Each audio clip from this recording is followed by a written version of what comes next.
Have you ever heard of a ruler so terrifying that even one of the strongest empires in history turned and ran without a fight? A man who turned punishment into horror shows so gruesome. His enemies gave him the name Vlad the Impaler. He wasn't a myth. He wasn't a vampire. He was real. And his cruelty was so legendary, it later inspired Dracula. But here's the question. Was Vlad a monster?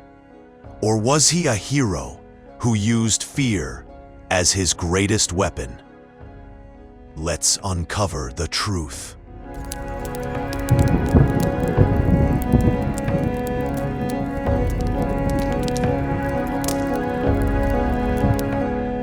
The year was 1431. Vlad was born in Transylvania, a land caught between worlds. His father, Vlad II, ruled Wallachia, a small kingdom trapped between Christian Europe and the unstoppable Ottoman Empire. From the start, Vlad's life was dangerous. His father had enemies everywhere: Hungary, the Ottomans, even his own nobles. And to prove loyalty to the Sultan, Vlad's father handed his sons, Vlad and Radu, over as hostages. Imagine being just a boy, forced to grow up inside an enemy court. Every mistake could mean death. That was Vlad's childhood, and it shaped the ruthless ruler he would become. In the Ottoman palace, young Vlad learned everything: languages, strategy, warfare. But he also witnessed cruelty, torture, beheadings, endless executions. This wasn't just education, it was survival training. He learned that fear controlled men better than kindness ever could. Meanwhile, his brother Radu grew close to the Ottomans. But Vlad, he grew to hate them with every bone in his body.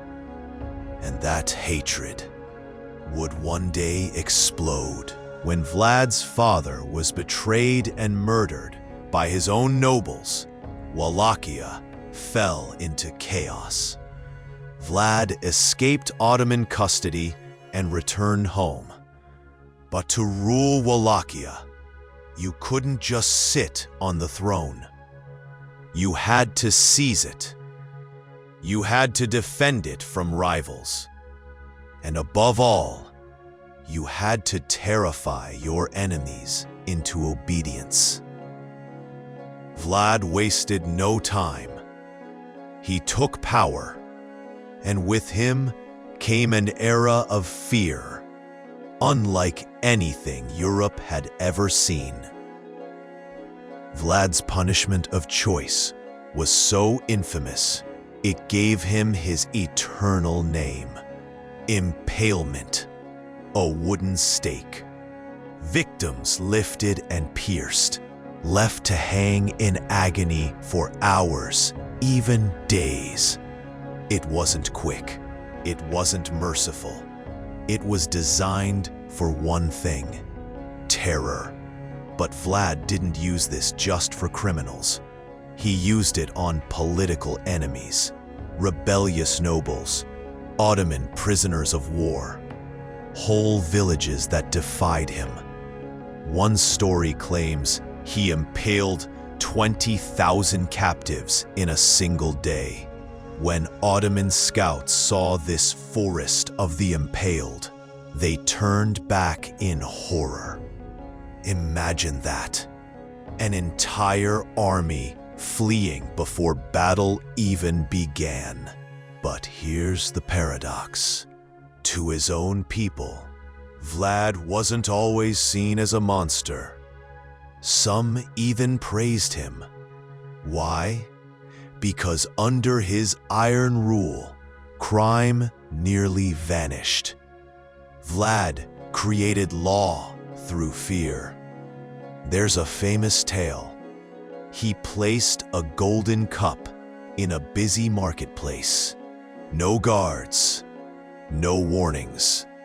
The cup remained untouched for weeks. For peasants who lived in fear of thieves and raiders, Vlad's brutality meant safety. And for many, safety mattered more than mercy. But safety came at a cost. The Ottomans wanted tribute, money, loyalty, submission. Vlad refused. And in 1462, Sultan Mehmed II, conqueror of Constantinople, marched with one of the largest armies the world had seen. Vlad was outnumbered, badly. But surrender? Not in his nature. He launched ambushes, poisoned wells, and unleashed night raids. One night, disguised in Ottoman uniforms, Vlad's men stormed the Sultan's camp. His target was the Sultan himself. He didn't succeed, but the panic he caused became legend.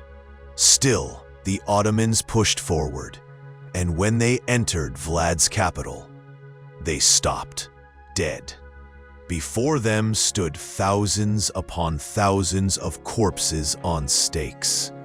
A nightmare made real. The Sultan himself turned back. The invasion collapsed. Vlad the Impaler had done the impossible. He had stopped the Ottoman Empire.